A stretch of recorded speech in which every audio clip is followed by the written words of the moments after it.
Doctor Ashutosh प्रधान, कार्यवाह चांद्र सेने टायर्स प्रभुमंडळ विलेपार्ले, आपल्या सर्वांचं हार्दिक आणि सहर्ष स्वागत करतो या कार्यक्रमाला.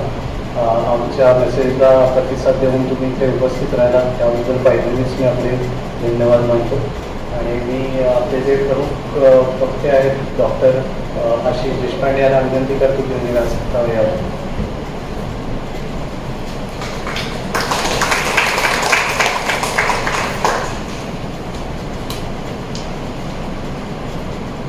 डॉक्टर आशिष देशपांडे खरं तर त्याची वेगळी ओळख करून द्यायला नको आहे, पण तरी औपचारिकता म्हणून मी थोडेफार काही पॉईंट्स त्यांच्याबद्दल सांगतो. त्यांनी आपला ग्रॅज्युएशन आणि post graduation KEM hospital set GSMC medical कॉलेजमधून पूर्ण केलं.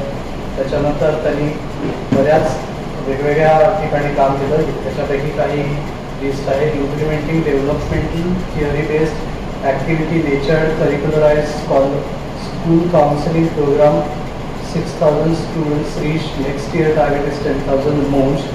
Protocol for suicide prevention, anti-bullying, responsible use of screens and substances use awareness for students since 2005. He was an ideator for program in charge De-Addiction Connect for Rotary Action Group of Addiction Prevention Program. Consultant psychiatrist Samarpan Rehabilitation Services, Campus Assistant Program for Indira Gandhi Institute of Development Research, Mumbai. Working on measurable outcome workshops at corporate level on work-life balance, retirement planning since 2010 at L&T. Currently collaborating with KEM Hospital, Mumbai in action research on events and activities needed in capacity building of stakeholders to build community coalition in substance use prevention with TNMC Mumbai Project Rescuer building resilience in school children. Ex-class a trustee of AA India, President of Bombay Psychiatric Society since 2015, interviewed in Satyameva Jayate alcohol episode, conducted awareness program from Chandigarh to Kochi, Surat to Guwahati, metros to interior of India. More than 100 press conferences on Alcoholics Anonymous, I suppose, Alcoholics Anonymous. More than 100 articles in the newspaper. So ये brief त्याच्याबद्दलचं introduction आणि पुढील सत्र मी doctor Ashish Deshpande यांच्याकडे सुपूर्द करतो. त्यांनी आपल्याला या जो विषय आहे की आजकालची मुलं का बोलत नाही त्याच्यावर अवगत करावं.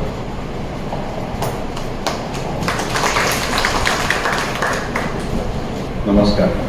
काही वर्षांपूर्वी मी हनुमान रोडवरती चालत होतो. हे कोविडच्या आधीचे दिवस होते आणि ICICI बँक जिथे होती तिथे त्या पायऱ्या आहेत आणि तिथे त्या पायऱ्यांवरती काही मुलं बसलेली होती आणि ती मुलं एकमेकांशी हातवाऱ्यांनी बोलत होती आणि मी पहिल्यांदाच ते बघत होतो. म्हणून म्हटलं मी थांबलो तिकडे आणि समोरच्या बसस्टॉपवरती म्हणजे रुचीच्या समोर जो बाजूला जो बसस्टॉप आहे तिथे मुद्दाम उभा राहिलो आणि ती सगळी मुलं हातवाऱ्यांनी बोलत आणि त्यांचं जगाकडे काही केलं काही लक्ष नव्हतं. येणारी जाणारी मुलं सतत माणसं त्यांच्याकडे बघत होती आणि त्यांच्या मात्र गप्पा चाललेल्या होत्या. नंतर मला कळलं की ती मूकबधिर शाळेमधली मुलं होती आणि मग माझ्या मनात विचार आला की मूकबधिर असून सुद्धा बोलण्याची इतकी गरज की त्यांना वाटते की आपण काहीतरी वेगळे बोलतो आहोत, वेगळ्या प्रकारे बोलतो आहोत, याच्यामुळे बाकीच्या लोकांना काय वाटेल याची तमा न बाळगता ती मुलं जी आहेत ती बिनधास आपल्याच विश्वात गप्पा मारतात. आणि मग मला माझ्या क्लिनिकमध्ये येणारे पालक आठवले की आमचं मुलं आमच्याशी बोलत नाही. मग असं का होत असेल? आपलं मुलं आपल्याशी बोलत नाही पण आपल्या मित्रमैत्रिणींच्या बरोबर मात्र भरपूर गप्पा मारतात की असं काम होतं. त्याच्यानंतर कोविड आला आणि त्या कोविडमध्ये आपण सगळे घरामध्ये बसलेलो होतो. आपली मुलं आपल्याबरोबर होती. घरामध्ये किती खोल्या आहेत हे महत्वाचं नव्हतं, पण तरी देखील एकच वातावरण असं होतं की त्याच्यामुळे उद्या काय होईल सांगता येत नाही. घरात काळजी होती आणि टीव्ही होता आणि त्या टीव्हीच्या जोडीला इंटरनेट नावाचं एक साधन होतं. जेव्हा नेटफ्लिक्स, ॲमेझॉन प्राईम वगैरे वगैरे आपण बघत होतो तेव्हा मला मात्र नेहमी वाटायचं की 1918 साली जेव्हा आपल्याकडे असंच काहीतरी झालं होतं त्यावेळेला लोकांनी टाइमपास कसा केला असं. कारण घरामध्ये बसून टीव्ही न बघता किंवा इंटरनेट न वापरता आपण इतर काय करू शकतो हे मला वाटतं आपण आता हळूहळू विसरायलाच लागलेलो आहोत. आणि त्यावेळेला तर शास्त्राची झेपही एवढी नव्हती. अचानक माणूस आजारी पडायचा, तापाने फणफणायचा आणि मरायचा. असं म्हटलं जातं की त्यावेळेला जितकी माणसं भारतात मिली ती त्याची एकूण संख्या जी आहे ती त्यावेळेच्या युरोपच्या लोकसंख्ये एवढी होती. म्हणजे तुम्हाला कल्पना करता येईल की किती माणसं त्यावेळेला मेली असते. आणि जेव्हा मरणाचं कारण हे आपल्याला माहिती नसतं तेव्हा देवदेवस्ती सुरू होते आणि कित्येक जणांना ताप आला म्हणून घराबाहेर, वेशीबाहेर, गावाबाहेर काढलं गेलं. त्यावेळेला असा इतिहास आपल्याला दिसतो.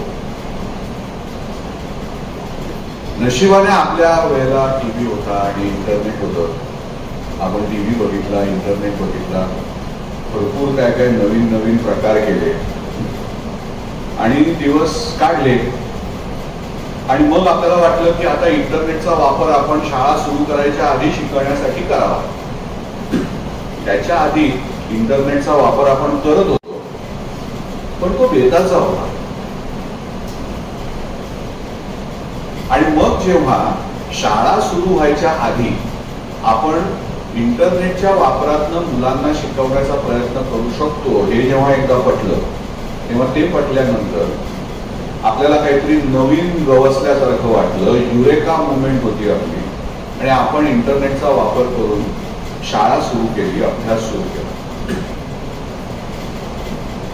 जसं नाटकाचं माध्यम हे बदलत असताना पहिल्यांदा काळ्या पडद्यावरतीच नाटक व्हायचं, नंतर सेट लावायला सुरुवात केली, मग ते सेट रोटेट व्हायचे.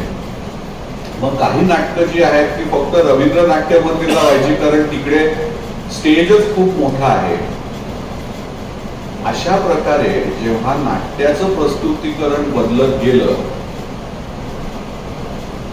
तसं दिग्दर्शन बदलत गेलं, नेपथ्य बदलत गेलं. तसेच प्रयत्न इंटरनेटच्या माध्यमातून शिकवत असताना आपल्याला करायला लागणार का? म्हणजे जसा नाटकाला डिरेक्टर असतो तसा शिकवण्याच्या धड्याला सुद्धा एज्युकेशनल कंटेंट डिरेक्टर नावाचा लागणार का अशी कुठेतरी गरज वाटायला लागली. आणि मग आपल्या मनामध्ये नावं यायला लागली, सलमान खान अकॅडमी वगैरे वगैरे वगैरे. ऑडिओ व्हिज्युअल एड्सचा वापर करून शिकवण्याचा प्रयत्न हा नव्याने व्हायला लागला. त्याच्या आधी नव्हता असं नाही, पण होता, पण तो तेवढा सकस नव्हता. आणि जेव्हा तो व्हायला लागला तेव्हा सुरुवातीच्या काळामध्ये मोबाईलचा वापर करून शिकण्याचा प्रयत्न हा फार कमी होता. जो काही शिकण्याचा प्रयत्न जो होता तो कम्प्युटरच्या माध्यमात होता. आणि कम्प्युटरचं माध्यम जे होतं ते टचस्क्रीनवालं नव्हतं, जरा मोठं होतं. आणि ते माध्यम असं होतं की ती स्क्रीन थोड्या का होईना दुरून सुद्धा दिसायची. पण मोबाईलची स्क्रीन जी आहे ही मी तुमच्या समोर अशी धरून ह्या स्क्रीनवरती काय बघतोय हे तुम्हाला कळू पण शकणार नाही. आणि तुम्ही जर डोकावून बघायचा प्रयत्न केला तर एका अंगठ्याच्या मुवमेंटने ही स्क्रीन जी आहे ती होत्याची नव्हती करून टाकायची किमया या स्मार्टफोन मध्ये यायला लागली.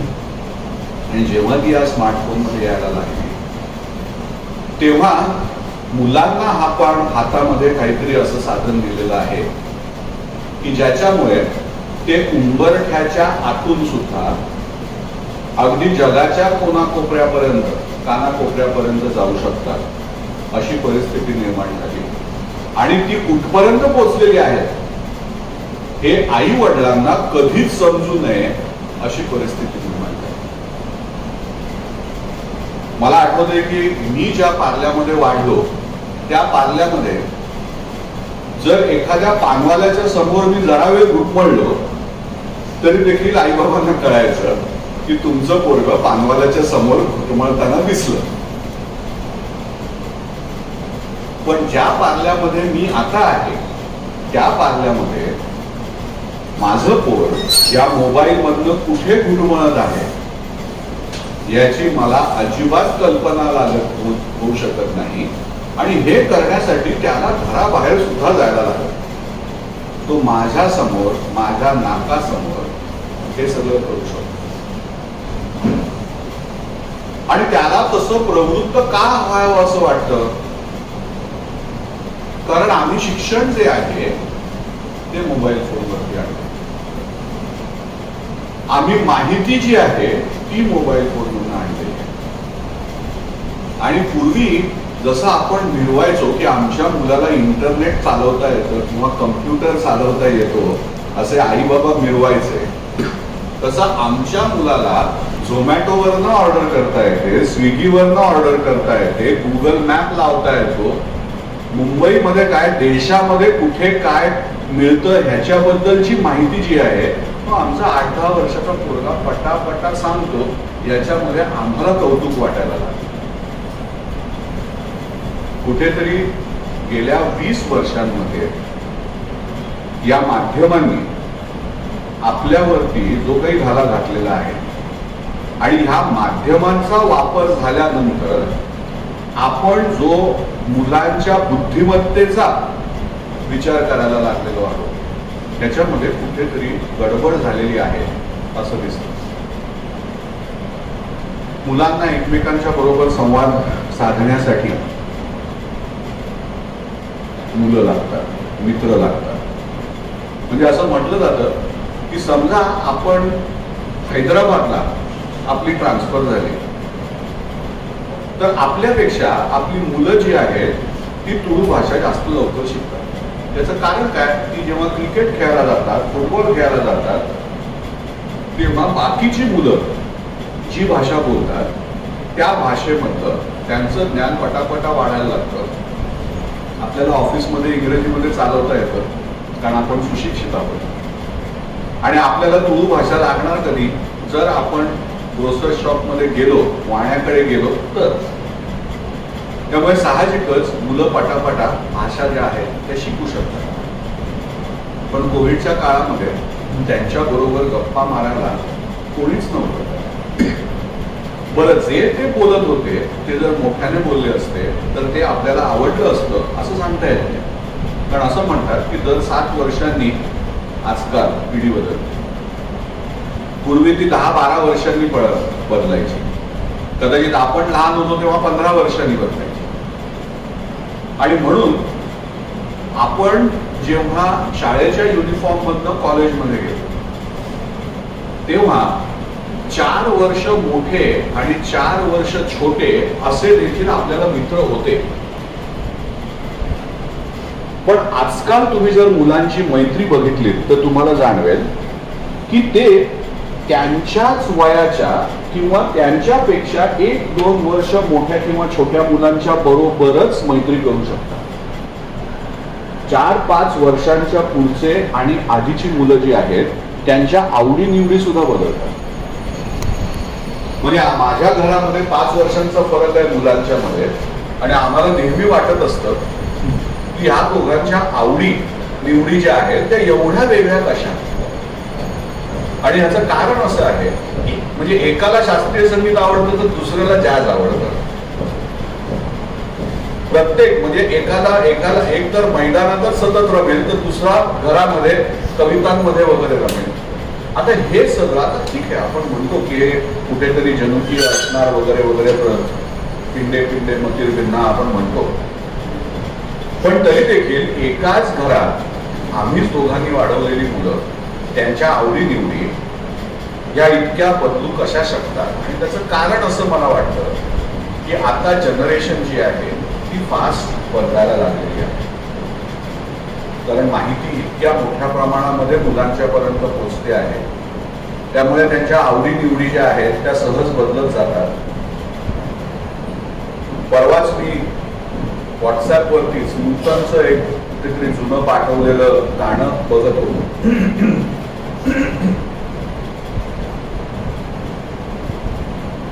मोसे काला रंग लैले ते गाणं होतं नूतनचं, की कृष्ण काळा आहे आणि मी राधा गोरी आहे, तर तिला भेटायला जाताना तिच्या मनामध्ये काय होतं, तर मला तुझा काळा रंग दे आणि माझा रंग गोरा तू घे, अशा प्रकारचं ते गाणं आहे.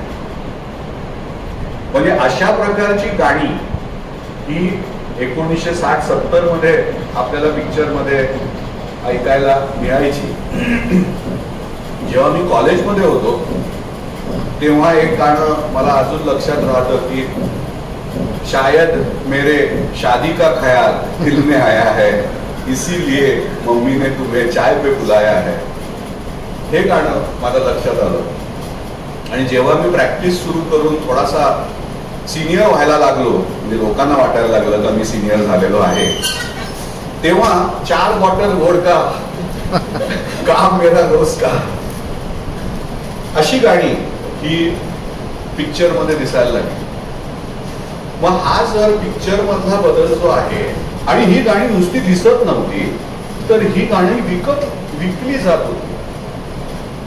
म्हणजे साहजिकच ही गाणी जर विकली जात असतील याचा अर्थ काय की लोक ती बघत होती. मग ती टीव्हीवरती बघत असतील, फक्त पडद्यावरती बघत होती काय मूवी थिएटरच्या, ती घरामध्ये पण बघत होती. मग ती घरामध्ये बघत होती, तर घरामध्ये अजूनपर्यंत पार्ल्यामध्ये किती जणांच्या घरामध्ये 2-2-3-3 टीव्ही आहे? साधारणपणे अजूनही पार्ल्यामध्ये टीव्ही एकच असतो. म्हणजे याचा अर्थ ही गाणी एकाच टीव्ही स्क्रीनवरती सगळेजण बघत होते. आता ही जर बघत होती सगळी माणसं, तर ती बघताना आपण ऐकलेल्या गाण्यांमध्ये फरक होतो आहे हे आपल्याला कळत होतं का नव्हतं? आणि जर कळत होतं तर आपण ते थांबवलं नाही. याचा अर्थ आपल्या मनाला सुद्धा एक वेळ घालवण्यासाठी ते गाणं थोडंसं आकर्षित करणारं वाटलं. माध्यमांमध्ये हीच ताकद आहे. मी बऱ्याच वेळेला असं म्हणतो की ही माध्यमं आपल्यापर्यंत आणणारी जी माणसं आहेत, त्या माणसांना मनाचं ज्ञान जे आहे, मानसशास्त्राचं ज्ञान जे आहे, ते मानसशास्त्रज्ञांपेक्षा खूप जास्त असतं. आणि म्हणून त्यांना बरोबर माहिती असतं की कुठच्या गोष्टींमुळे आपलं मन जे आहे ते आकर्षित केलं जाईल. पूर्वी ब्लॅक अँड व्हाईट ऍडव्हर्टाइजमेंट असायच्या, दूरदर्शन पण ब्लॅक अँड व्हाईट होतं, वर्तमानपत्र पण ब्लॅक अँड व्हाईट होतं. मग कलर्ड आलं. कलर्ड आल्यानंतर कलर्ड ऍडव्हर्टाइजमेंटच्या किमती ज्या आहेत त्या जास्त होत्या. कलर टीव्हीच्या किमती ज्या होत्या त्या जास्त होत्या. केवळ नवी टेक्नॉलॉजी नाही, तर त्याच्या पाठी काहीतरी आकर्षण शक्ती आहे, आणि ती आकर्षण शक्तीचं किंमत जी आहे ती लोक जास्त द्यायला तयार होतील ह्याची खात्री लोकांना वाटली, आणि म्हणून त्याच्या किमती जास्त होत्या. मला आपल्या वेळेची, म्हणजे माझ्या वेळेची पुस्तकं आठवतात. त्याच्यातला कंटेंट कितीही चांगला असला तरी देखील त्याच्यामध्ये चित्र नसायचे. बालभारतीचीच पुस्तकं होती पण त्याच्यात चित्र नसायचे. आणि आज जर आपण नवीन पुस्तकं जर बघितली तर आपल्याला कळतं की त्या पुस्तकांमध्ये प्रत्येक धड्याच्या बरोबर चित्र असतं. म्हणजे कुठेतरी आपण फक्त शब्दांनी शिकत नसतो तर चित्रांनी पण शिकत असतो आणि चित्र चलचित्र झालं तर ते आपल्याला जास्त भुलवतं आणि म्हणून आपण त्याच्यावरती जास्त आकर्षित होतो. हे कुठेतरी जसं शिक्षणशास्त्राला उशिरा कळलं तेच चलचित्राच्या शास्त्रज्ञ लोकांना फार आधी कळलं आणि तोच भाग जो आहे तो फेसबुकने किंवा इंस्टाग्रामने व्हॉट्सअपने हा पुढे चालवला. तीच गाडी ही पुढे चालवली.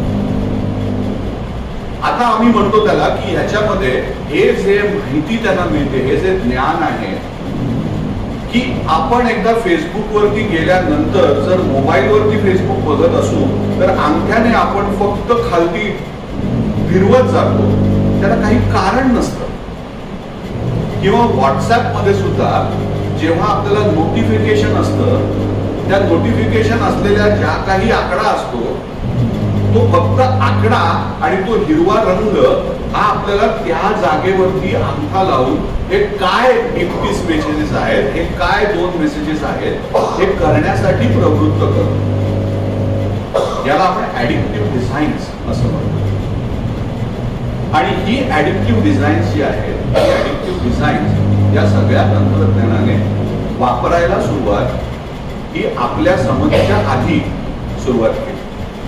म्हणजे जसं पिक्चर मधल्या गाण्यांचं ट्रान्झिशन हे हळूवार झालं त्याच्यापेक्षा खूप जास्त गतीने पिक्चरवरनं आपण इंटरनेटच्या मार्गाने जेव्हा ह्या समाज माध्यमांच्या पर्यंत पोहोचलो तेव्हा ते ट्रान्झिशन जे आहे ते अतिशय वेगवान झालं. कारण तोपर्यंत ऍडिक्टिव्ह डिझाईन्सच्या बद्दलची माहिती जी आहे लोकांना फार मोठ्या प्रमाणात कळली आणि आजकालची मुलं जी आहेत ती ह्या अशा वातावरणामध्ये वाढत आहेत.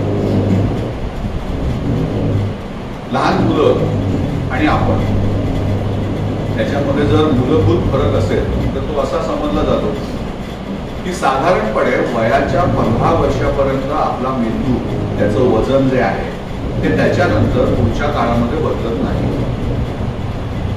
पण त्या मेंदूच्या क्षमता ज्या आहेत त्या मात्र काही वेगवेगळ्या प्रकारे बदलत जातात. त्याच्यामध्ये सर्वात महत्वाची क्षमता म्हणजे संवाद क्षमता. आता काही मुलं खूप बडबडी असतात, काही मुलं त्या मनाने अबोल असतात.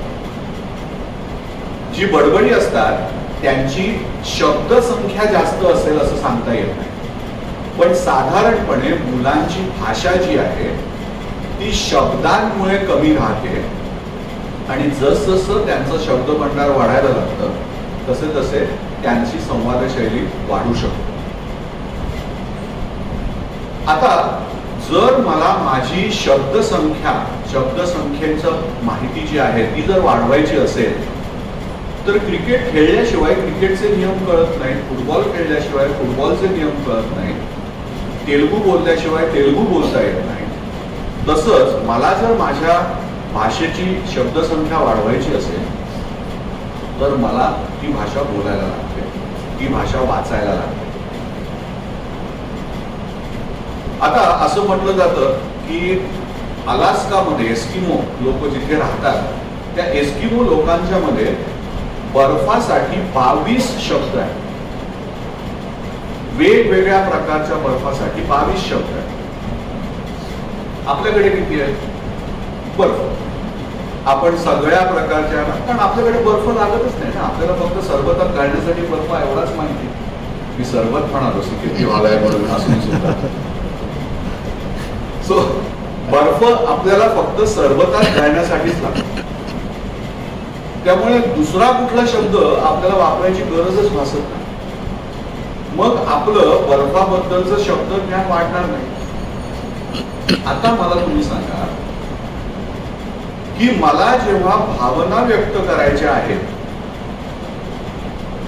तेव्हा मी जर इमोजी वापरायला लागलो तर काय होत असेल? माझ्या मेंदूला मी भावना व्यक्त करण्यासाठी शब्द सापडणं आणि त्या शब्दांमध्ये माझ्या मनाची भावनेची जी इंटेन्सिटी आहे ती दुसऱ्यापर्यंत पोचवणं. हे जमण्यासाठी त्या शब्दांमधला फरक मला कळला पाहिजे, की मला वाईट वाटतंय म्हणजे काय, मला उद्विग्न वाटतंय म्हणजे काय, मला उदास वाटतंय म्हणजे काय, माझ्या जीवाची घालमेल होते आहे म्हणजे काय.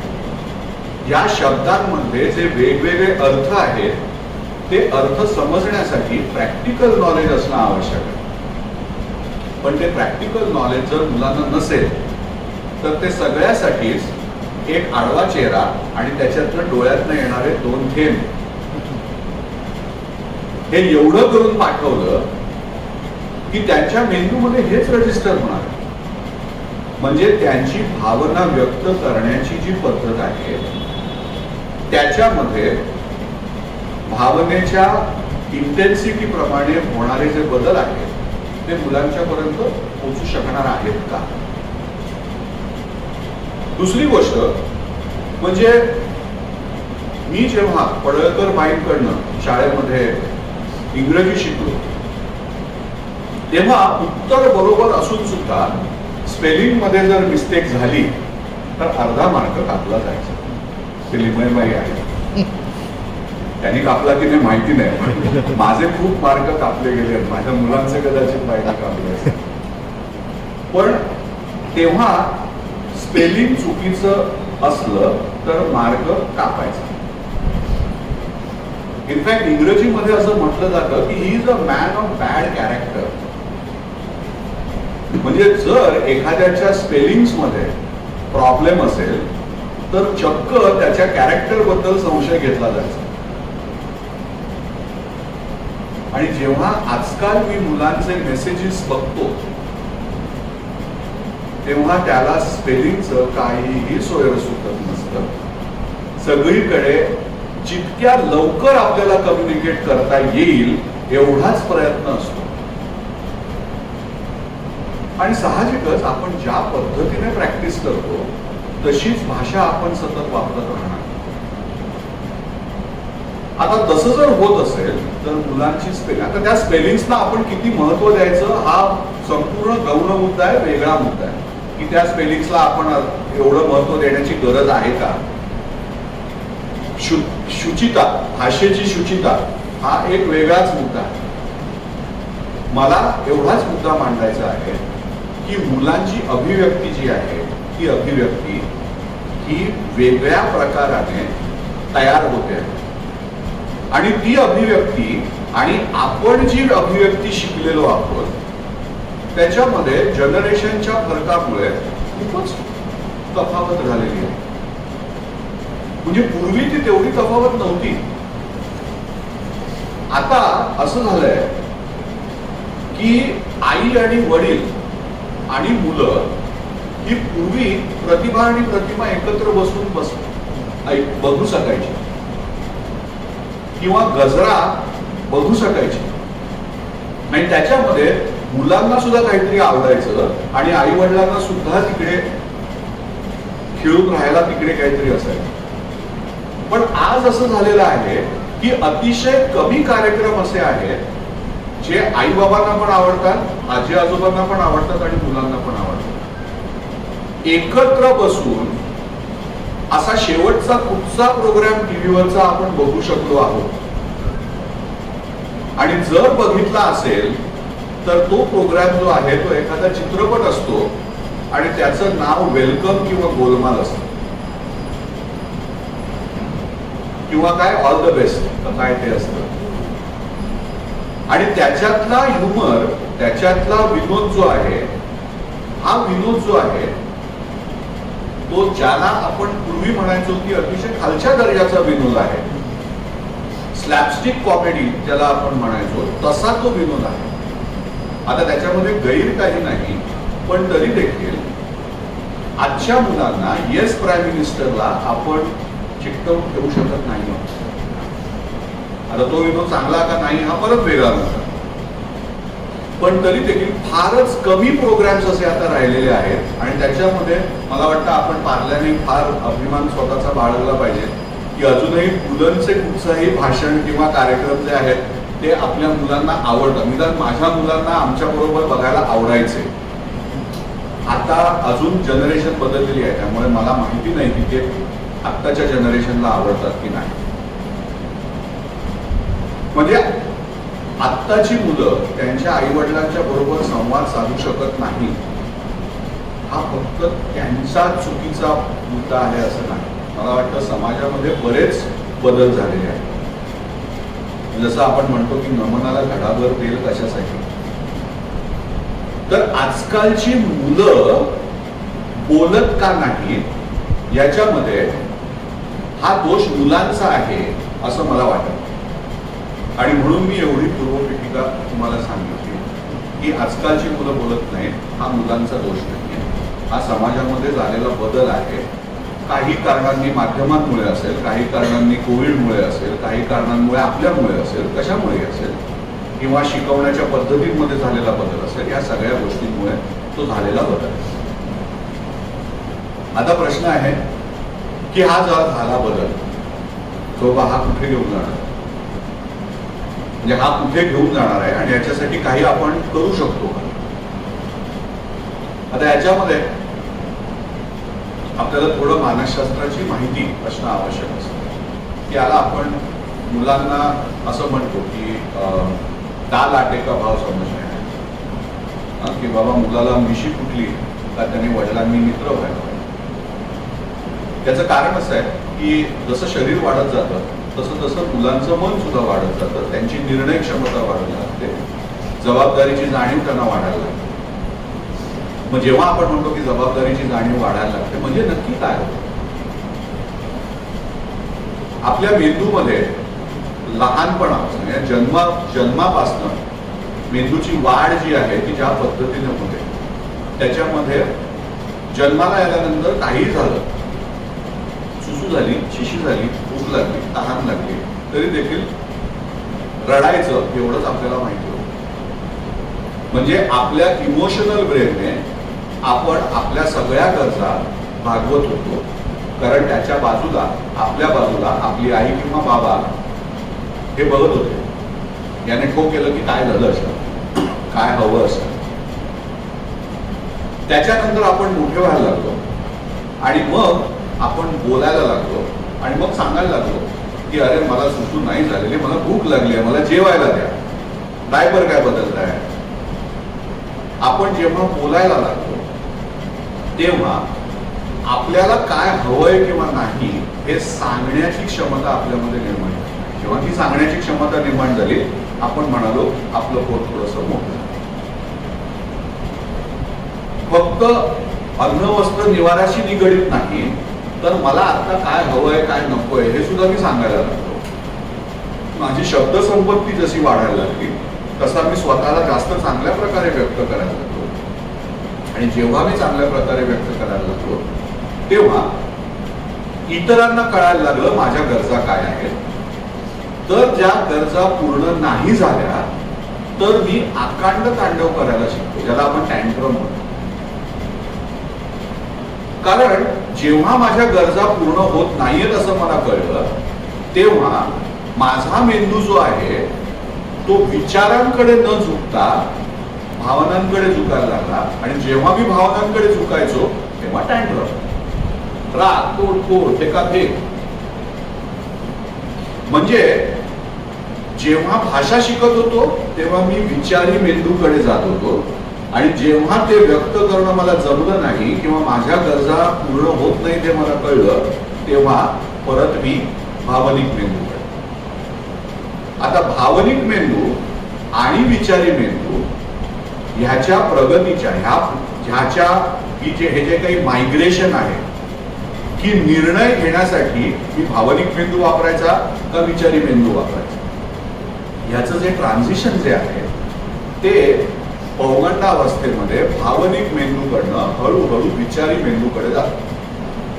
आणि जेव्हा ते जात असतं आणि ते साधारणपणे पोचल्यासारखं वाटतं तेव्हा आपण म्हणतो की पोरगं मोठं झालं, त्याला समज आहे. दाल आटे का भाव समजणे आहे. साधारणपणे ही वाटचाल जी आहे ती 25 पर्यंत पूर्ण होते. काही जणांची लवकर होते, काही जणांची होतच नाही.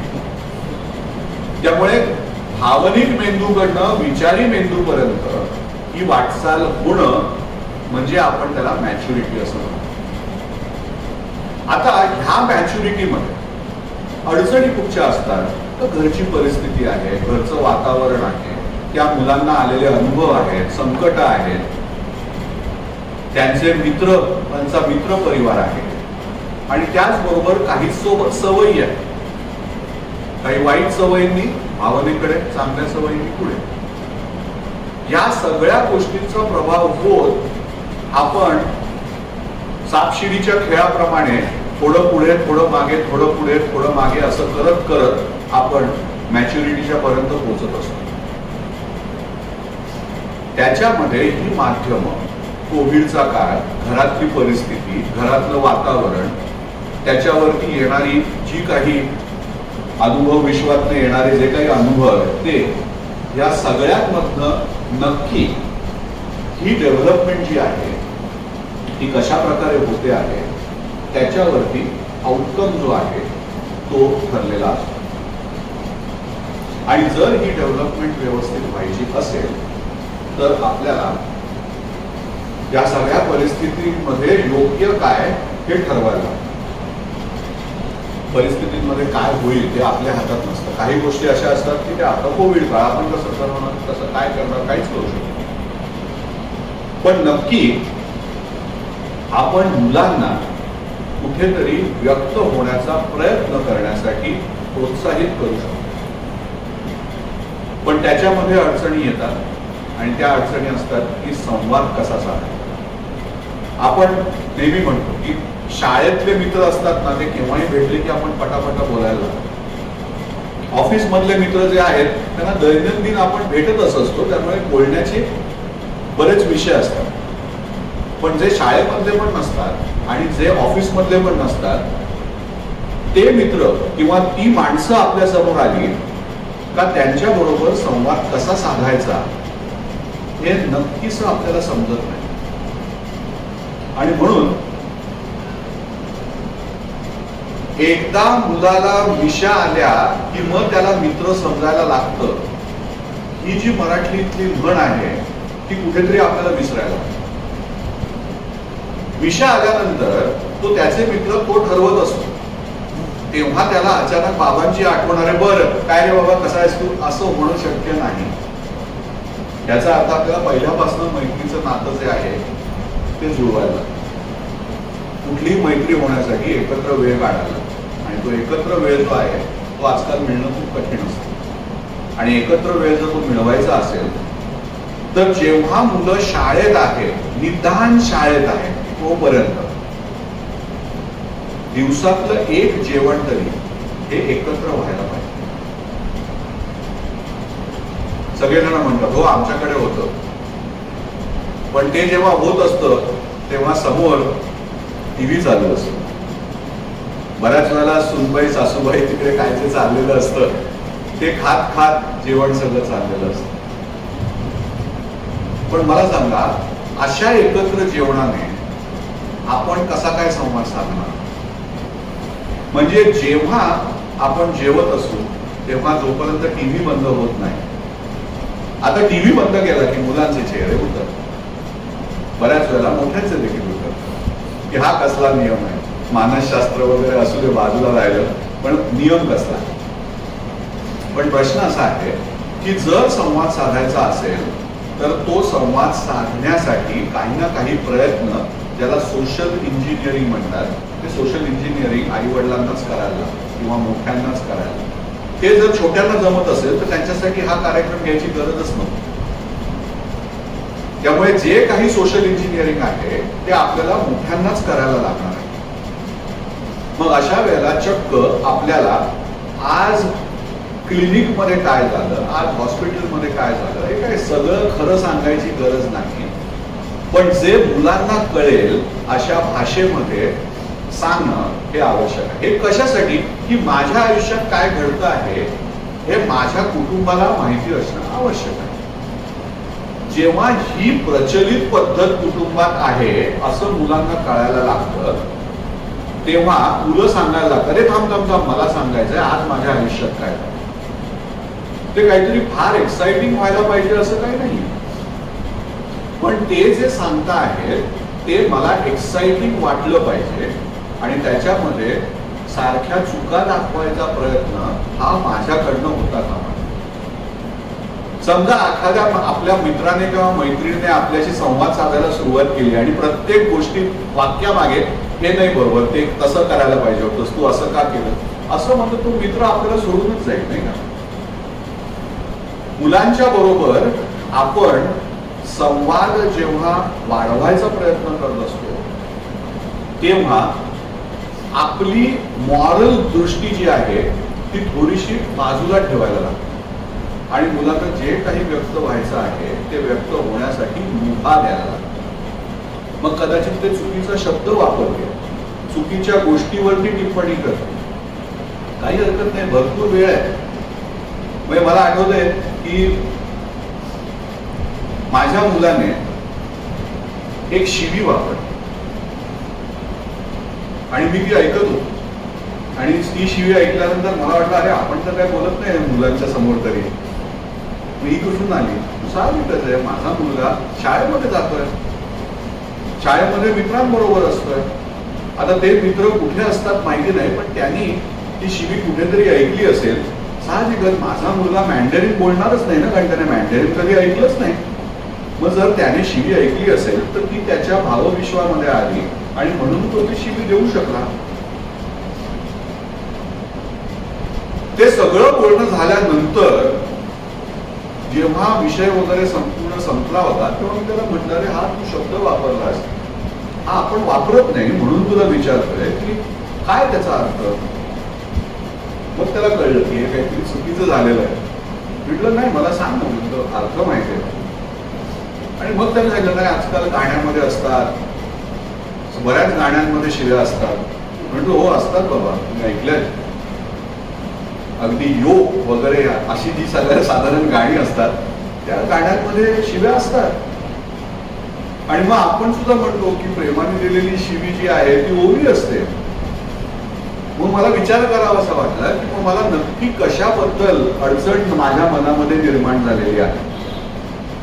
आणि शेवटी मी त्याच्याशी बोलत असताना मलाच कळलं की मी ऑब्जेक्शन घेतो आहे, पण मी का ऑब्जेक्शन घेतो आहे हे मलाच नक्की माहित नाही.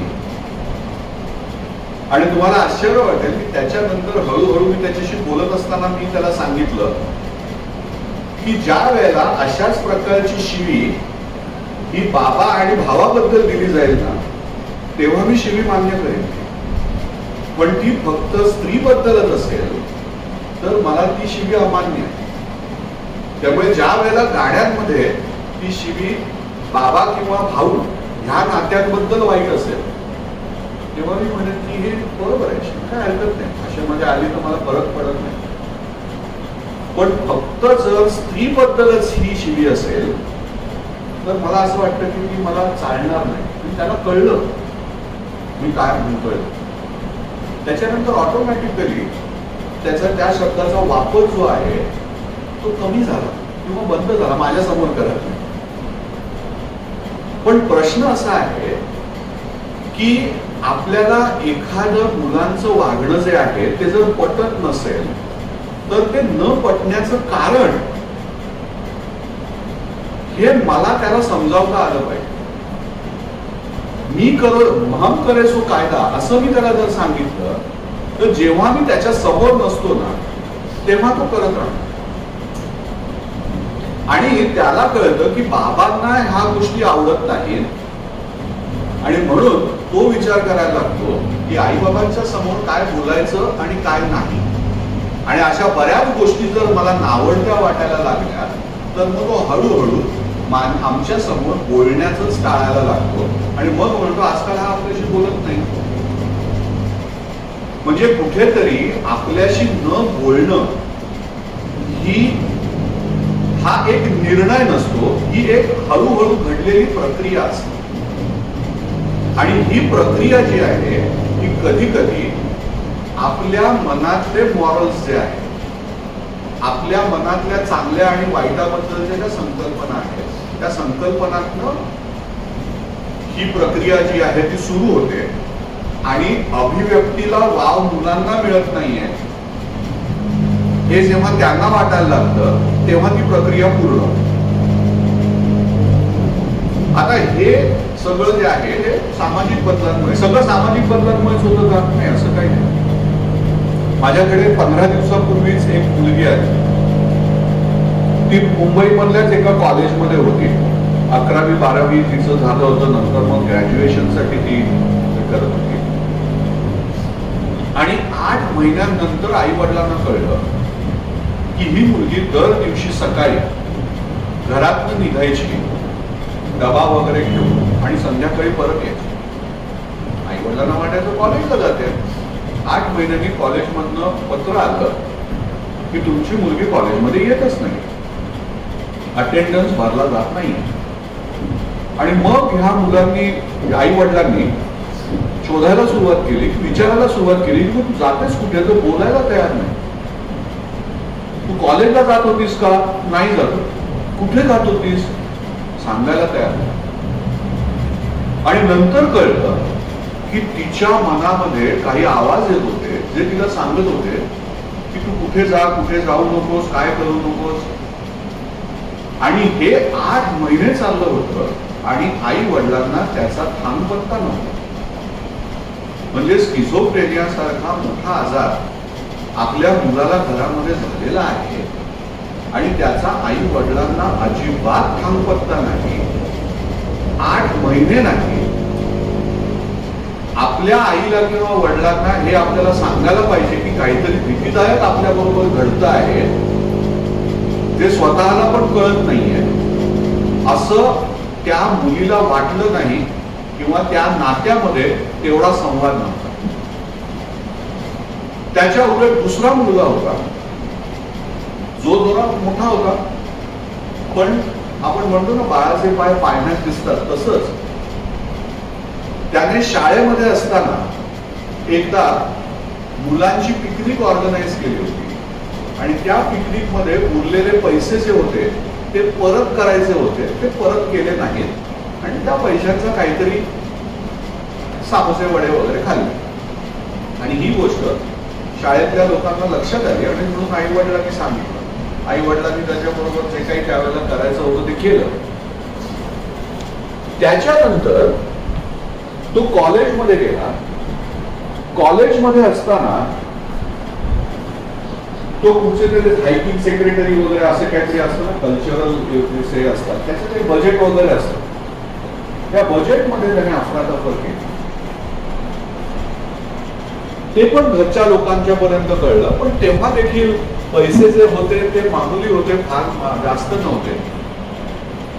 त्याच्यानंतर तो CA च्या परीक्षेच्या काय आर्टिकलशिप वगैरे करत होता आणि ते करत असताना त्याने जिथे आर्टिकलशिप करत होता त्या तिकडे त्यांचे जे क्लायंट्स होते त्या क्लायंट्स कडनं पैसे काढले आणि ते त्याने म्युच्युअल फंड का शेअर मार्केटमध्ये गुंतवायला सुरुवात केली आणि त्याच्यामध्ये लॉस केला. आणि तो लॉस जो आहे तो भरून काढण्यासाठी नातेवाईकांकडनं पैसे घेतले आणि ते पैसे घेऊन तो लॉस कमी करायचा प्रयत्न केला. असे 32 लाख रुपये त्याने वेगवेगळ्या मुलांच्या नातेवाईकांकडनं, दोस्तांकडनं वगैरे घेतले. आर्टिकल करणारा मुलगा, म्हणजे त्याचं वय साधारणपणे किती असेल याची तुम्हाला कल्पना आली असेल. आणि हे सगळं होत असताना त्याच्या आई वडिलांना काम करताना, म्हणजे एखाद्या मुलाला आई वडिलांपासून दूर जाण्यासाठी एखादा मोठा आजारच असायला पाहिजे असं नाही, तर काही केलेल्या चुका आणि त्या चुका लपवायचा प्रयत्न हा देखील वारंवार केलेला. आता जेव्हा मी आई वडिलांशी बोललो तेव्हा मला कळलं की जोपर्यंत शाळेतला अनुभव होता आणि कॉलेजातला अनुभव होता तेव्हा त्या दोन्ही अनुभवांमध्ये त्याच्या आई वडिलांनी जाऊन शाळेमधल्या आणि कॉलेजमधल्या शिक्षकांच्या बरोबर भांडण केलं की आमचा मुलगा कसा चुकीचा नाही, आमचा मुलगा बरोबर आहे. हेच सांगायचा प्रयत्न त्यांनी वारंवार केला. म्हणजे कुठेतरी आपलं मूल चुकलं आहे हे माहिती असून सुद्धा दुसऱ्याने आपल्या मुलाला चूक म्हणता कामा नये, हे मात्र त्यांना सतत वाटत होतं की आपल्या मुलासाठी आपण खंबीरपणे उभं राहायला पाहिजे.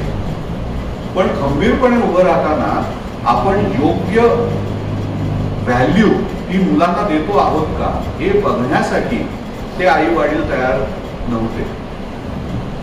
आता सध्या जवळजवळ 6,000 मुलांचं काउन्सिलिंग दर दिवशी माझ्या संस्थेतर्फे होते. दहिसर विद्या मंदिर आणि नंदादीप विद्यालय या 2 शाळांमध्ये. आणि तिकडे आम्ही वारंवार हेच सांगतो की मुलांना आपण पालकत्व द्यायचं म्हणजे नक्की काय करायचं. जेव्हा मी पालकांशी बोलतो तेव्हा ते साहजिकच म्हणतात की आपण त्यांना स्वास्थ्य दिलं. पण चांगल्या स्वास्थ्याची संधी म्हणजे काय? चांगला डॉक्टर का? डॉक्टर तर आजारी पडल्यानंतर येतो ना. म्हणजे त्यांना मैदान पाहिजे, त्यांना चांगलं जेवण पाहिजे. मग चांगलं जेवण म्हणजे मॅकडोनाल्ड नाही हे कोण सांगणार? म्हणजे चांगल्या स्वास्थ्याची संधी द्यायला पाहिजे, बरोबर आहे, पण चांगल्या स्वास्थ्याची संधी म्हणजे काय हे देखील मुलांना माहिती असलं पाहिजे, आई वडिलांना माहिती असलं पाहिजे.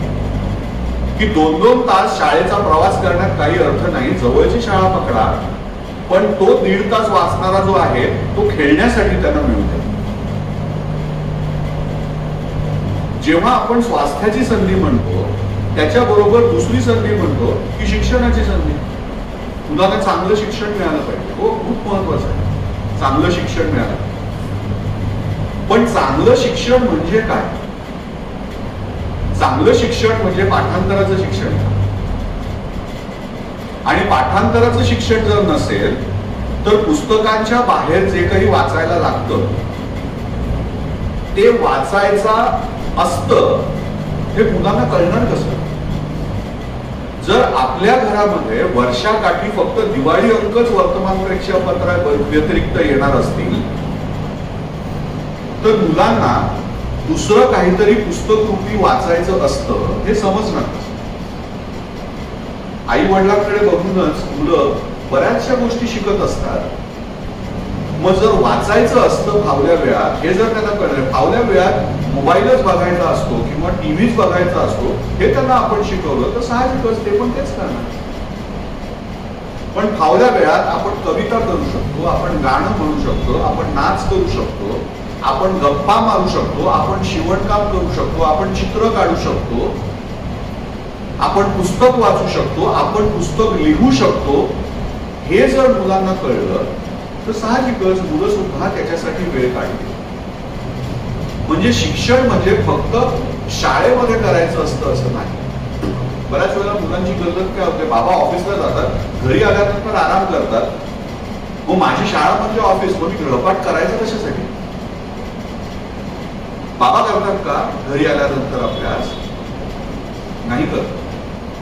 आणि जेव्हा या गृहपाठाचा आपण अट्टहास करतो तेव्हा आपण अभ्यास या साध्या शब्दाचा अर्थ विसरतो. अभ्यास या शब्दाचा अर्थ अधिक आस. आस म्हणजे जवळीक साधणं. गणिताचा अभ्यास म्हणजे गणिताशी विशेष जवळीक साधणं. मारून मुटकून जर आपण मुलाला अभ्यासाला बसवलं तर त्याच्या प्रयत्नांमुळे गणिताशी जवळीक साधण्याचा प्रयत्न होतोय का? जर होत असेल तर जरूर बसवा मुलाला. पण जर होत नसेल तर तो अभ्यास नाही. मग फक्त मार्क मिळवण्यासाठी जर तुम्ही तो करत असाल प्रयत्न तर तो मार्क्सवाद झाला. त्यामुळे चांगल्या शिक्षणाची संधी निर्माण करणं म्हणजे त्याला ट्युशन क्लासला घालणं असा त्याचा अर्थ होत नाही. किंवा मारून मुटकून त्याला अभ्यास करायला बसवणं किंवा त्याच्याकडनं धडे पाठ करून घेणं याचा अर्थ तो अभ्यास होत नाही. त्याला अभ्यासाची आवड निर्माण व्हावी असं काहीतरी करणं त्याला आपण अभ्यास म्हणू शकतो. म्हणजे शिक्षणाची संधी जी आहे ती म्हणजे काय? चांगल्या फीची शाळा आणि त्याच्यानंतर अजूनही जास्त फी देऊन ट्युशन क्लास ही आहे का आपल्या चांगल्या अभ्यासाच्या संधीची व्याख्या? जर ती नसेल तर आपल्याला वेगळा विचार करा. तिसरी संधी जी आहे ती टेक्नॉलॉजी. आजकालच्या जगामध्ये टेक्नॉलॉजीचा प्रभाव इतका आहे की आपण मुलांना टेक्नॉलॉजी पासून दूर ठेवू शकत नाही. आणि जर मुलांना टेक्नॉलॉजी पासून दूर ठेवायचं नसेल तर टेक्नॉलॉजीचा वापर कसा करायचा याची शिकवण जी आहे ती आपल्यालाच द्यायची आहे. लोकांच्या समोर वागायचं कसं ह्याची शिकवण जर आपण मुलांना देत असतो तर साहजिकच टेक्नॉलॉजीचा वापर कसा करायचा याची शिकवण सुद्धा मुलांना देणं तितकंच गरजेचं आहे. अगदी साधा कांदा कापायचा असेल तर आपण मुलांच्या बरोबर उभे राहून त्यांच्या बरोबर कांदा, काय शिवाजी महाराज आले तर काय, अशी भीती आपल्याला वाटते की हातात सुरी असताना अचानक शिवाजी महाराज आले तर काय. आणि म्हणून जोपर्यंत जबाबदारीने कांदा कापत नाही, भाजी कापत नाही, तोपर्यंत आपण प्रयत्न करत असतो की नाही आपण. पण जेव्हा इंटरनेट सारखं दुधारी माध्यम आपण मुलांच्या हातात देतो तेव्हा आपण त्यांच्याकडे अजिबात इनफॅक्ट बरं वाटतं पोरगं चिकट, आता मी माझं काम करायला मोकळं. म्हणजे तंत्रज्ञानाचा वापर करण्याची संधी मुलांना दिली पाहिजे, पण त्या तंत्रज्ञानाचा वापर करत असताना सुद्धा त्यांच्यावरती नजर ठेवणं, त्यांच्या बरोबर त्यांना शिकवणं की तंत्रज्ञानाचा योग्य वापर कसा, ही संधी सुद्धा पालकत्वामध्ये सर्वात महत्वाची आहे. आणि सर्वात महत्वाची संधी म्हणजे चूक करण्याची संधी. जर चूक करण्याची संधी आपण मुलांना दिली नाही, जेव्हा चुका होतात तेव्हा आपण ती चूक दुरुस्त करायचा प्रयत्न कसा करतो, बऱ्याच वेळेला तो प्रयत्न भीतीने होतो, रागाने होतो. आणि त्या रागामध्ये आपण ज्या काही गोष्टी बोलतो त्या मुलांना काय मोठ्यांना सुद्धा व्यवस्थित लक्षात राहतात, पण त्याच्यामधनं संवाद तुटण्याची शक्यता असते. आणि म्हणून एखादी चूक दाखवताना संवाद तुटणार नाही ना ह्याची काळजी जी आहे ती पालकांनी घेणं आवश्यक असते. ह्या संधी ज्या आहेत ह्या संधी निर्माण करणं म्हणजे पालकत्व देणं. आणि अशा प्रकारच्या पालकत्वाचा प्रयत्न आपण केला तर कदाचित मुलं जी आहेत ती आपल्या बरोबर संवाद जो आहे तो चालू ठेवतो. आणि मग तो संवाद चालू राहिला तर कदाचित प्रश्न कितीही बिकट झाला तरी देखील तो इतका बिकट होणार नाही की ती स्वतःची स्वतः उत्तर शोधण्याचा प्रयत्न करते. आता तुम्हाला मी 2 केसेस सांगतो ज्याच्यामधनं कळतं की स्वतःची स्वतः उत्तर शोधण्याचा प्रयत्न केल्यानंतर कशी गंमतशीर आणि कधी भयानक स्वरूप तयार होतं. मांडव्याच्या महात्मा गांधी विद्यालयामध्ये काही वर्षांपूर्वी मी जायचो आणि तिकडे एका मुलाला परीक्षेमध्ये नापास झाल्यामुळे एक शेरा मिळाला, वडिलांना घेऊन या. पोरगं घाबरलं आणि त्याने आपल्याच इलाक्यातल्या एका पोक्त दिसणाऱ्या माणसाला सांगितलं, बाबा रे असं बोलवलेलं आहे, मी माझ्या बापाला घेऊन गेलो तर कठीण होईल माझं, तर तू ये. त्या मुलाने सांगितलं की मी तुला 50 रुपये दे. घरातनच 50 रुपये चोरले आणि त्या मुलाला त्यांनी ते 50 रुपये दिले, त्या माणसाला 50 रुपये दिले आणि मारापासून तो मोकळा, खुश झाला स्वतःवरती पोरगा. त्याचं नशीब वाईट होतं की त्याच्या शिक्षिकेचे स्मरणशक्ती जी होती ती चांगली निघाली. त्याच्यानंतर जेव्हा पालक सभा होती तेव्हा त्याचे खरे बाबा तिथे अवतरले आणि ते बाबा आल्यानंतर शिक्षिकेने म्हटलं की तुम्ही त्याचे बाबा. या प्रश्नावरती त्या पालकाचं काय झालं असेल हे मला माहिती नाही, पण खूप खूप त्याच्या चेहऱ्यावरती प्रश्नार्थक मुद्रा होती. आणि नंतर हे उघडकीस आलं की त्याने गेल्या वेळेला जे बाबा आणले होते ते 50 रुपयाचे होते, हे त्याचे खरे बाबा होते. आता किती चांगली युक्ती आहे, त्याने अतिशय चांगल्या प्रकारे प्लॅन एक्झिक्यूट केला होता, पण तो पकडायला गेला. तर हे सांगत असताना आपण हसतो, पण काही वर्षांपूर्वी हिंदू कॉलनीमध्ये एक अशीच घटना झाली होती. एक डॉक्टरचा मुलगा एक हिऱ्याच्या व्यापाऱ्याचा मुलगा आणि एक आर्किटेक्टचा मुलगा, तिघे घट्ट मित्र. सुट्टी असली का तिघे सतत एकत्र राहायचे. त्याच्यामधला डॉक्टरचा जो मुलगा होता त्याची आजी हिंदू कॉलनीमध्ये म्हातारी राहायची. यांचे आई वडील एकदम एकमेकांची घसट होती, थोडीशी शाळेमुळे, आणि एकाच एरियामध्ये राहणारे आणि सुखवस्तू घरातले. म्हणून एका मे महिन्याच्या सुट्टीमध्ये त्यांनी ठरवलं की आपण 3 कपल्सनी कुठेतरी सुट्टीवरती जायचं, म्हणून ते सुट्टीवरती गेले. त्या सुट्टीमध्ये व्हिडिओ गेम्स त्यावेळेला अचानक फेमस झाले आणि ही मुलं व्हिडिओ गेम्स खेळायला लागली.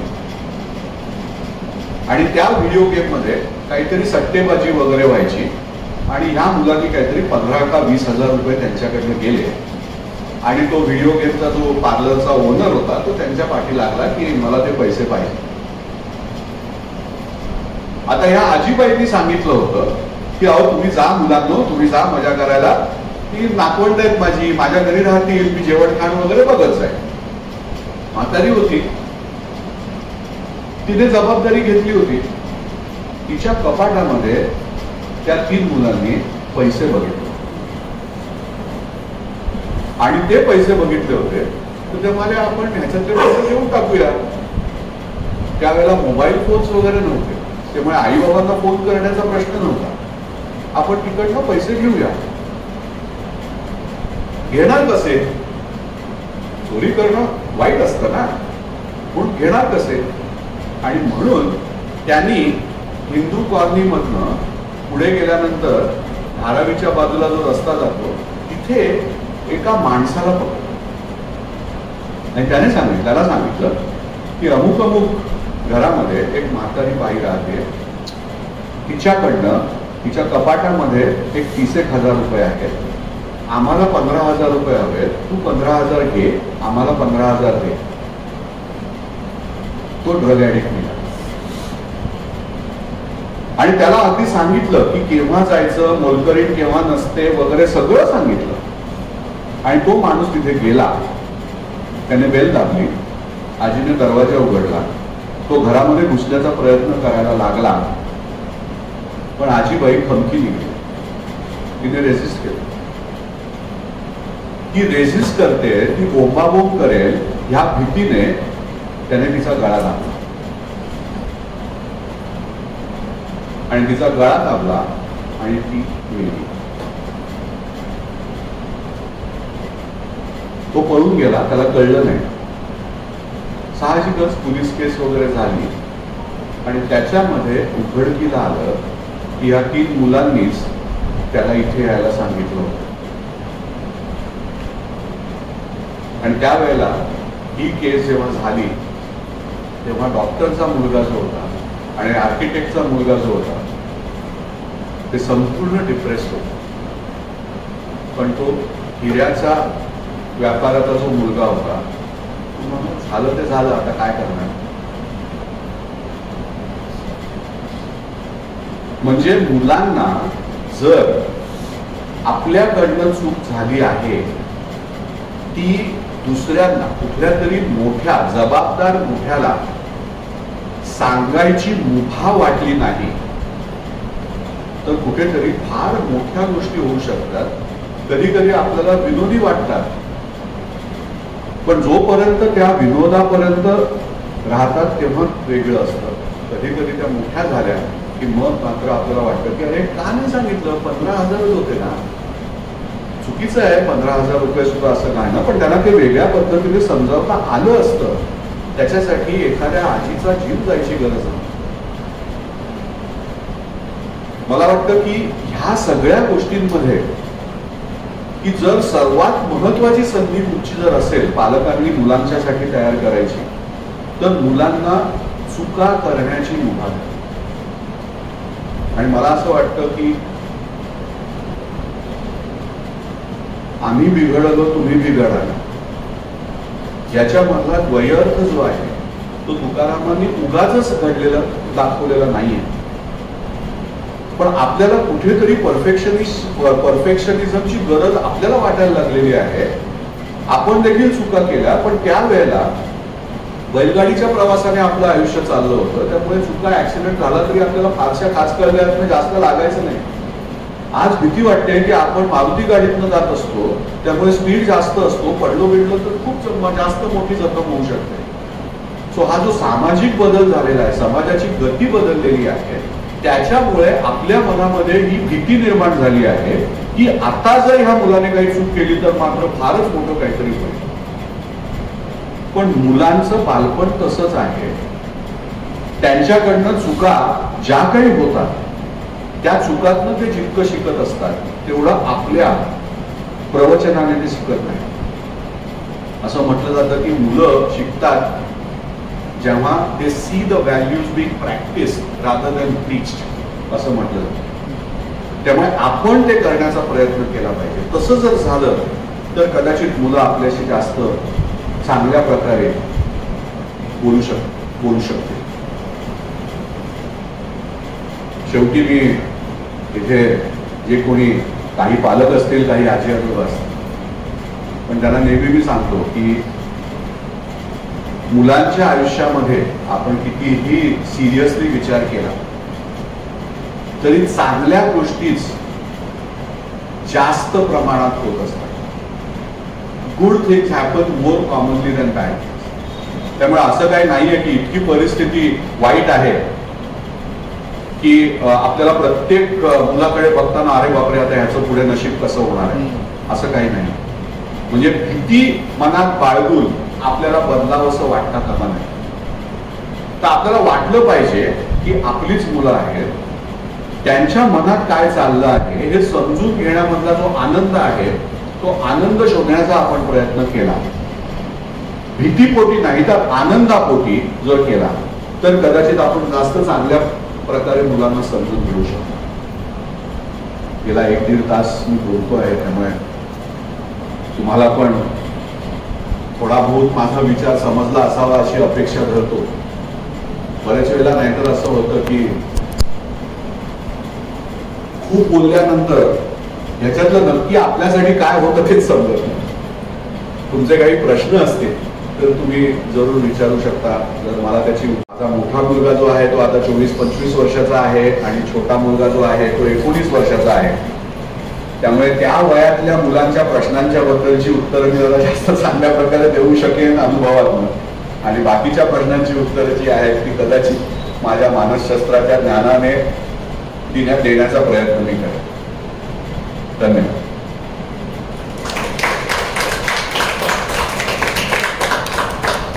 काही प्रश्न आहेत का थोडा?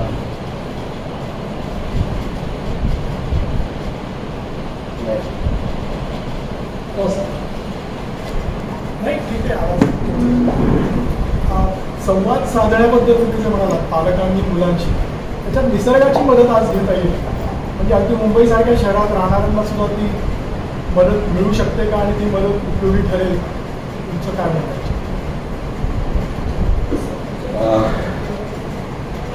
मुलांच्या बरोबर एकत्र बोलणं सुरुवात होतो.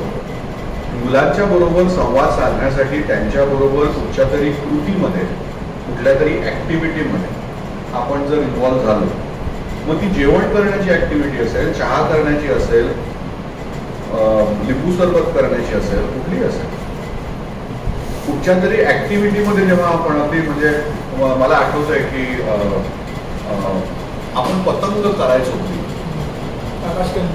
आकाशकंदील करायचो, पतंग करायचो, रांगोळी काढायचो. या सगळ्या गोष्टींमध्ये आता सगळं आपण आणायला लागलो. कशासाठी? ते चांगलं दिसणं हे महत्वाचं नाहीये ना. ते करत असताना जी मजा येते आहे, गणपतीची आरास असेल, त्याच्यानंतर भोगले आणि सगळ्यांनी सुरू केलं ते तयार सगळं मखर वगैरे. सो मला असं वाटतं की तुम्ही म्हणताय ते अगदी बरोबर आहे. कुठचा तरी एक ऍक्टिव्हिटी असेल ना, तर त्या भोवती जसे गुळाच्या ढेपीला मुंगळे लागतात ना, तशी मुलं एकत्र येतात, आठवणी तुम्ही तयार करता. आठवणी तयार. आणि त्याच्यामध्ये आपण प्रश्नोत्तर की हे कसं करायचं, ह्या प्रश्नातनं अरे हे असं करायचं म्हणजे कुठेतरी मला प्रश्न पडला तर मी कोणाला तरी विचारायचा असतो, हे पहिलं ज्ञान झालं पाहिजे ना की मलाच सगळं येत आहे असं नाही आणि तुला येत नाही याच्याबद्दल काही प्रॉब्लेम नाही. आणि मग त्याच्यामध्ये आपण हे तू कसं केलंस असं आपण सुद्धा विचारू शकतो की बाबा कळणं आणि न कळणं हा एक दुतर्फा रस्ता आहे. मलाच सगळं येतं आणि तुला काहीच कळत नाही असं नाही, तर हे दुतर्फा आहे हे पण तुला न कळत.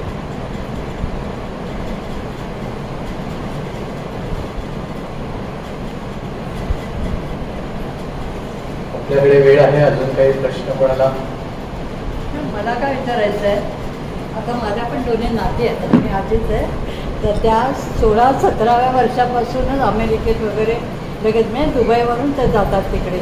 पण मग त्यांच्याशी आमच्यासारख्या लोकांनी कसा संवाद साधायचा, फोन ठीक आहे, पण मग आमचं हळूहळू काय होतं माहिती आहे, थोडंसं म्हणजे आपण लहान असताना कसं आपल्या आजोबा आजींबरोबर आपला कॉन्टॅक्ट खूप असायचा, म्हणजे आजी काय गोष्टी सांगायची येते, तसं तो एक नातेसंबंध आता राहिलेला नाही. याच्याबद्दल तुम्हाला काय वाटतं? तेवढं नातेसंबंध आपला कमी कमी होत चाललं आहे. कधीतरी एक बाबा महिन्याभराने एखादा मोबाईल करायचा, फोन करायचा. मग आता पुढे काय म्हणजे याच्या पुढे तुम्हाला काय वाटतं, पुढे कसं कसं होईल? या परदेशातली मुलं शिकायला जे जातात ते शेवटपर्यंत तिकडेच असतात, बरेचसे लग्न करतात, कार्य करतात. पण मग आपल्यातले संबंध असं त्याच्याबद्दल मला विचारायचं होतं. काय वाटतं? बघा पूर्वी जे कोकणातनं मुंबईमध्ये आलेल्या कुटुंबांचं व्हायला लागलं होतं तेच थोडंसं मुंबई आणि अमेरिकेमध्ये आता होतं. मला वाटतं पुलंचंच एक हे आहे की ज्याच्यामध्ये चाळीमध्ये राहणारे मग फ्लॅटमध्ये राहायला गेल्यानंतर कशा प्रकारे दोघांच्याही मध्ये नवरा बायकोमध्ये बदल व्हायला लागतात ह्याच्यावरती पुलंचा एक आहे, त्यांनी एक लेखच लिहिलेला आहे. आता लहान मुलं ज्या वातावरणात वाढतात त्या वातावरणाचा प्रभाव त्यांच्यावरती होतोच, म्हणजे तो होणारच. आणि साहजिकच इकडचं वातावरण आणि परदेशातलं वातावरण याच्यामध्ये बराच फरक, त्याच्यामध्ये चांगलं आणि वाईट याच्यामध्ये काही आपण जात नाही आहोत. पण तरी देखील कुठेतरी शेवटी पालकत्वामध्येच हे यायला पाहिजे. आणि हे पालकत्व जे आहे ना ते कुठेतरी माझ्या अनुभवातून असं होतंय की कुठेतरी पालकत्वामध्ये बदल घडतोय. आता आपण जे काही निर्णय घेतो ना आपल्या आयुष्यामध्ये ते कसे बरोबर आहे हे पटवायचा आपण प्रयत्न स्वतःशीच करत असतो. कारण आपल्याला स्वतःला असं जाणीवपूर्वक करू का की हा तुझा निर्णय चुकला. आपल्याला वाटत असतं की हा ह्या गोष्टीने म्हणून मी घेतलं, मग अजून दुसरा विचार हा म्हणून मी हा निर्णय घेतला. एकाच निर्णयाचा आपण परत परत वेगवेगळ्या पद्धतीने विचार करून आपण तो निर्णय घेतला, कारण ते आपल्या मनस्वास्थ्यासाठी खूप महत्वाचं असतं.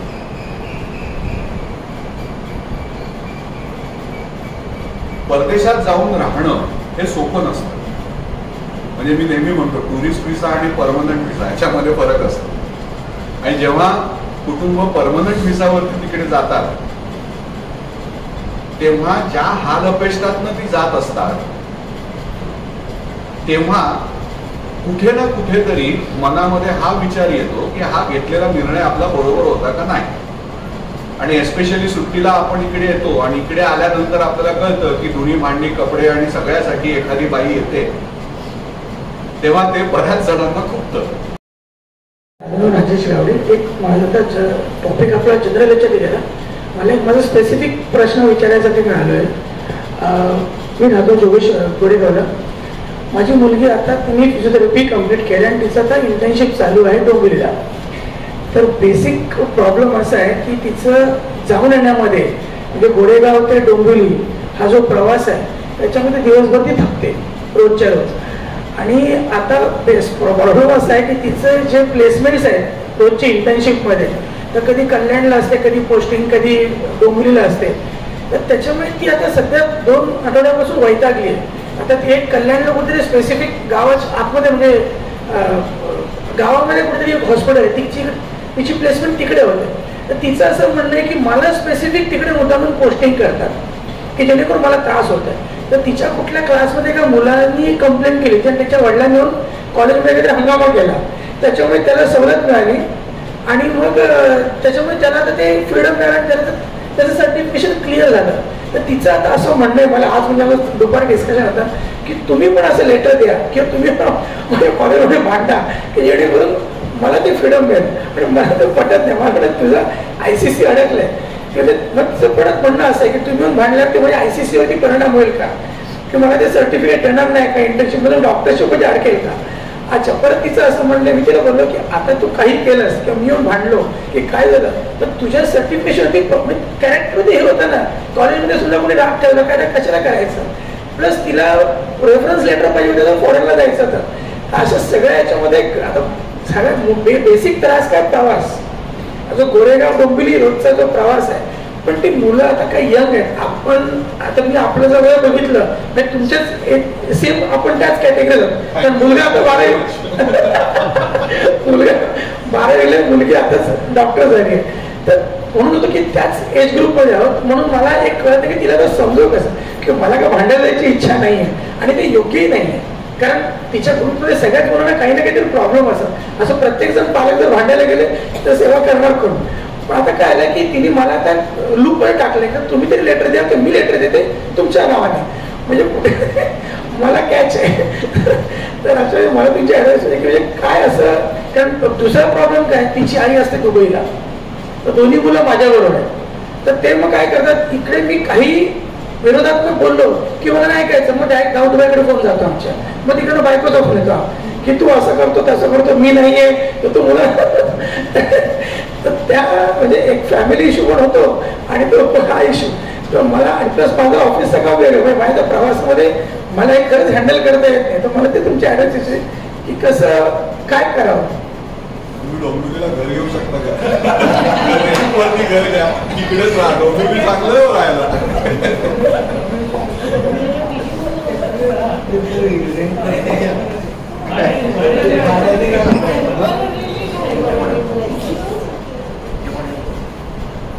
याच्यामध्ये ना की याच्यात मानसशास्त्रीय सोल्युशन काही नाहीये, मानसशास्त्रीय सोल्युशन काही नाहीये. याच्यामध्ये प्रॅक्टिकल सोल्युशन काय काढता आलं तो बघा. याच्यामध्ये एकच गोष्ट आहे की एक म्हणजे माझी आजी नेहमी मला म्हणायची की अशा परिस्थितीमध्ये जात असताना ना आपण काय विचार केला पाहिजे की देव आपली परीक्षा बघतोय. आता आपण कुठेतरी ठामपणे पुढे जायचं, हे एक लक्षात ठेवायचं की तिला ठेवायला पाहिजे. आणि दुसरी गोष्ट अशी आहे की मी एक वाक्य वाचलं होतं की when you see the world with its faults, you are an adolescent. You accept the world with its faults, you become an adult. And when you accept your own faults, you become wise. So, आता तुमची मुलगी जी आहे ना, ती she sees the faults in the world. Okay, but she is not ready to accept the world with its faults. Okay, so ती adolescent age group मधनं adult groupच्या मार्गापर्यंत अजून पोहोचलेली नाहीये.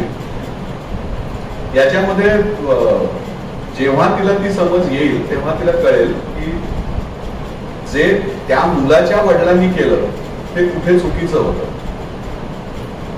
ओके, दरवेळेला तिचे वडील, त्याचे वडील हे त्याला मदत करायला येऊ शकणार नाहीये. त्यामुळे आता हे पण कसं आपण वाक्य करत असतो, आपल्याला माहिती नाही की असं होतं, प्रत्यक्ष जगामध्ये कदाचित होत असेल. वडिलांनी कंप्लेंट केली, त्या मुलाच्या वडिलांना गेले तर त्याच्या रेस्पेक्टेड सर होते ना, त्यांना कॉलेज काढून टाकलं. त्याचा परिणाम झाला आणि त्यांचा कॉन्फिडन्स वाढला की आपण असं आढळा केला की कॉलेजनं सरांना काढतात. माझी किंवा तूच पुता लागले की त्याच्या वडिलांनी ऍक्शन घेतली पण त्या सरांना त्याच्यात ती पण व्हायला काढलं. पण असं नेहमी नाही होऊ शकत. नाही, याच्यामध्ये तुम्ही एक करू शकता की तिकडे जे कोणी डिसिजन मेकर्स असतील त्यांना सांगता येऊ शकतं की आम्ही गोरेगावला राहतोय आणि ही पोस्टिंग अशी मिळत आहेत, तर याच्यामध्ये वेगळं काही करता येण्यासारखं आहे का, किंवा त्यांच्या कानावरती घालणं. कारण बरेच वेळा असं असतं की मुलांना ड्युटीज जेव्हा अलॉट केल्या जातात तेव्हा त्या मुलांच्या घरचा पत्ता काय आहे हे जर त्या क्लरिकल स्टाफला माहिती नसेल तर तो म्हणजे पत्ते वाटल्यासारखं ड्युटीज वाटतो. पण त्याला हे माहित नसतं की आपण पत्ते वाटताना कुठच्या कॅटमधला पत्ता कुठे पाठवतो, मग अडचण होत होते. तर तसं होत नाहीये ना, एवढं तुम्ही बघू शकता.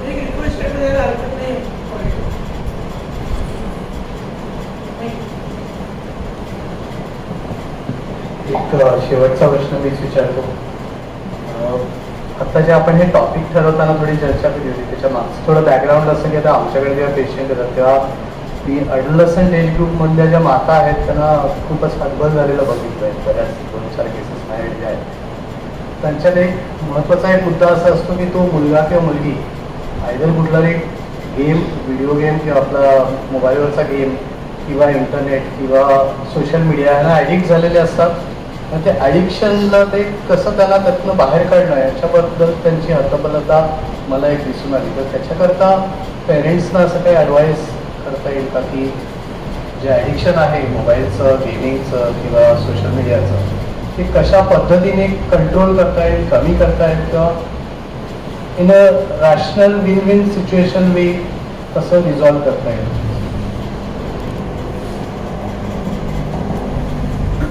आपण ॲडिक्शन हा शब्द अतिशय लुजली वापरतो. साधारणपणे ॲडिक्शन होण्यासाठी, इंटरनेटचं ॲडिक्शन होण्यासाठी एक 7 ते 8 वर्ष लागतात. याचा अर्थ असा आहे की प्रत्येक माणूस जो साखर खातो तो डायबेटिक नसतो.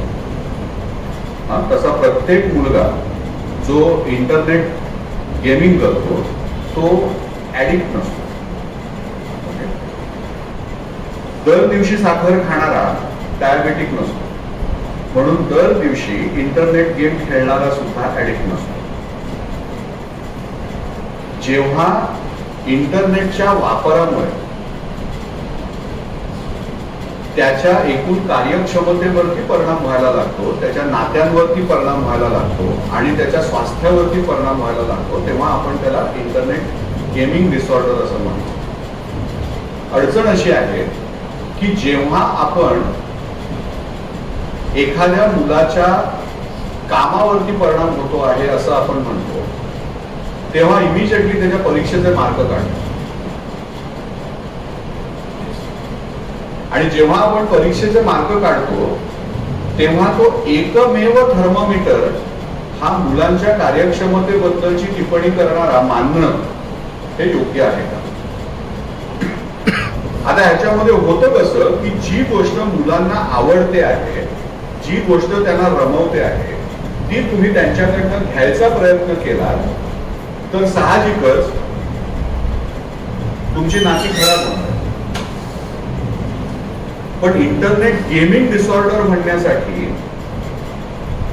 फक्त ह्या कारणामुळे, म्हणजे इथे इंटरनेट गेमिंग हे कारण नाहीये, तर इंटरनेट गेमिंगमुळे ढासळता मार्क्सचा जो हे आहे, अभ्यासातला परफॉर्मन्स आहे, ते कुठेतरी कारण ठरत आहे. त्यामुळे इंटरनेट गेमिंग डिसऑर्डर डायग्नोज करण्यासाठी आपण घाई करू शकतो. दुसरी गोष्ट अशी की जसं आपण सांगितलं की मुलांना जे आवडतं ते करत नाही, आणि म्हणून जर त्यांना इंटरनेट गेमिंग पासून दूर ठेवायचं असेल तर आपल्याला त्यांना दुसरं काय जास्त आवडतं ते त्यांच्या पुढे ठेवायला पाहिजे. आणि ते जोपर्यंत आपण ठेवत नाही तोपर्यंत आपल्याला कळणार नाही की ह्याला इंटरनेट गेमिंग डिसऑर्डर आहे का नाही. आणि ते प्रत्येक मुलासाठी वेगळं असेल ना. कोणासाठी क्रिकेट असेल, कोणासाठी संगीत असेल, कोणासाठी चित्र असेल, कोणासाठी ओरेगामी असेल.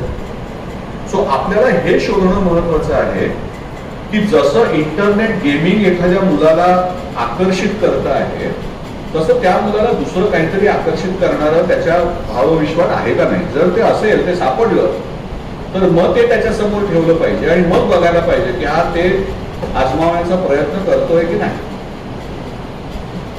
आता बऱ्याच शाळांमधनं इंटरनेटच्या वापराबद्दल माहिती देण्यासाठी काही उपक्रम घेतले जातात.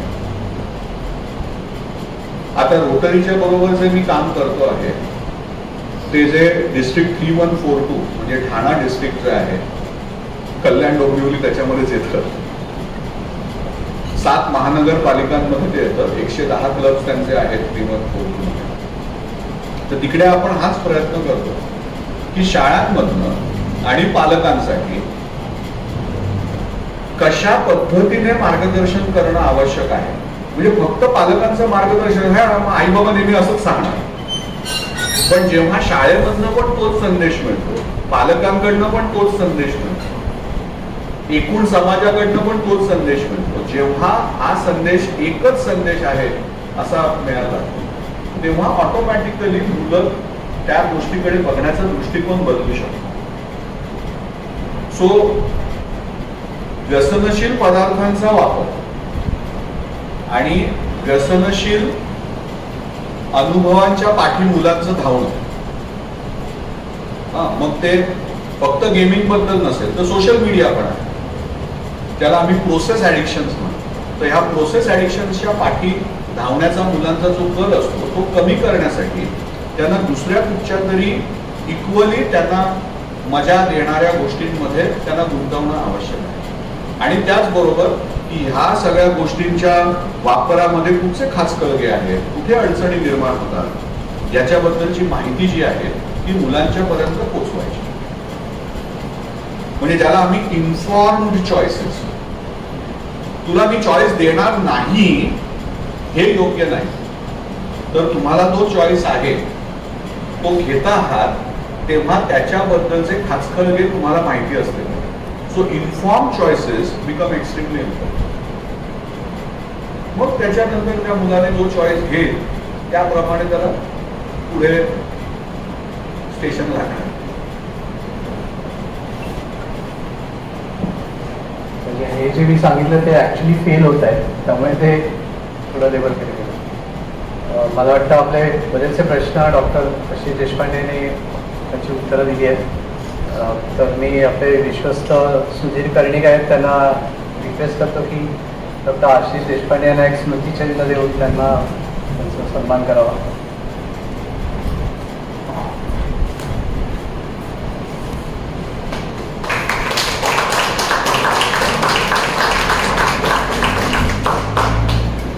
धन्यवाद सुधीर कर्णिक साहेब आणि धन्यवाद डॉक्टर आशिष देशपांडे आणि तुम्हा सर्वांचे शतशः आभार. मी इथे आला